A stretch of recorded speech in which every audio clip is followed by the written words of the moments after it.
অবশেষে আম্বালা ছেড়ে যাবার প্রস্তুতিটা শুরুই হয়ে গেল। কিছু প্যাকিং আমরা আগে থেকেই করে রেখেছিলাম, আর কিছু প্যাকিং মুভার্স আর প্যাকার্স এসে করলো। তো এই যে ওদের লগভগ হয়েই গেছে অনেকটা প্যাকিং, আর কিছু পড়ে আছে।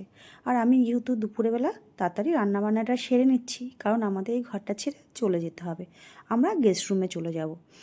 তো দুপুরে রান্না করছিলাম বাঁধাকপি, মূলো শাক, আলু ফুলকপি দিয়ে রুই মাছের ঝোল।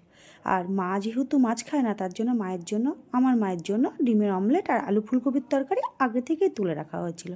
তারপরে আমরা বিকালবেলা যে সবাইকে নিয়ে, দুই মাকে নিয়ে চলে এলাম গেস্ট রুমে। তো গেস্ট রুমে পৌঁছে গেলাম। তো গেস্ট রুমে ওখানেই আমরা রাত্রে ছিলাম। খুব ভালো ছিল গেস্ট রুমটা, কোনো অসুবিধা হয়নি, বেশ ভালো গরমও ছিল। তারপরে আমরা পরের দিন বিকালবেলা আমরা বেরিয়ে পড়লাম আম্বালা ছেড়ে। এই যে আগে আগে দুটো ট্রাক যাচ্ছে আমাদের, আর পিছনে আমরা আমাদের গাড়ি করে আসছি। তো রাস্তায় একটু ব্রেক নিয়েছিলাম, আমরা চা খেয়েছিলাম, আর আমার হাজব্যান্ড এক কাপ কফি নিয়েছিল, কারণ প্রচণ্ড ঠান্ডা, গাড়িটাও চালাতে হবে অনেকটা দূরে। তো এই যে আমরা পৌঁছে গেলাম আমাদের গন্তব্যস্থলে।